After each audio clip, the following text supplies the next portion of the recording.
Well, the largest conservative women's activist group in the nation celebrates its 40th anniversary this year in Washington, D.C.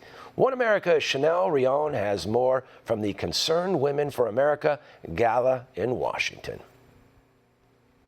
40 years ago this year, Beverly LaHaye heard a Barbara Walters interview on feminism that would change her life and the lives of thousands of Christian women after her. One American News spoke with LaHaye about that fateful day when leading feminist Betty Friedan said she would spend her life ensuring America became a humanist feminist nation, and LaHaye pledged to spend her life fighting it. LaHaye said the anti-feminist movement found enormous support instantaneously.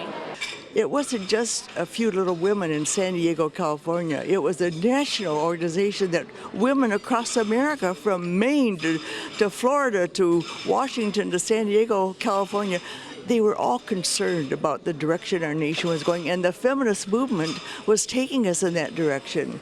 And they were the voice for all women. And I said, no, they aren't. They don't speak for me or all these other women. 40 years after the launching of Concerned Women for America, CWA is considered the largest, most pro-women, anti-feminist activist group in the nation, with more than twice the membership nationwide than the leading feminist group, National Organization for Women. LaHaye says the only difference she notes from CWA members in 1979 and now is the scale and speed by which women can now mobilize for America. Women, for the first time in a long time, the last several years, we've had a voice in how we feel about the issues and the values that we stand for. And there are hundreds and thousands of women now who stand with us. Headlining the evening's event was Vice President Pence and Second Lady Karen Pence, followed by former Arkansas Governor Mike Huckabee, each praising the accomplishments of CWA and how it has fought tirelessly for life, family, education, and religious liberty, amongst other constitutional causes. The pro-life issue has become a definitive cause for CWA. President and CEO Penny Nance spoke to One American News on CWA's more recent successes under a Trump administration.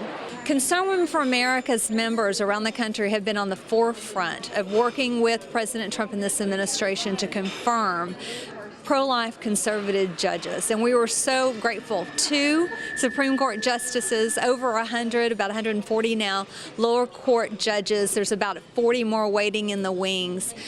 We've had great success because this administration promised early on that they would only appoint constitutionalists. I truly, for the first time in my life, can look in the future, not too distant future, and see the overturning of Roe v. Wade. Nance adds that science has caught up with the abortion movement, with sonograms showing how life begins at conception, and with the radical left becoming more unrecognizable as a party. Nance adds the winds of change are turning on the radical feminist abortion movement. Public opinion is no longer in line with abortion on demand, it no longer in line with Roe v. Wade, and so it will change, it must change, and we'll be here fighting for that.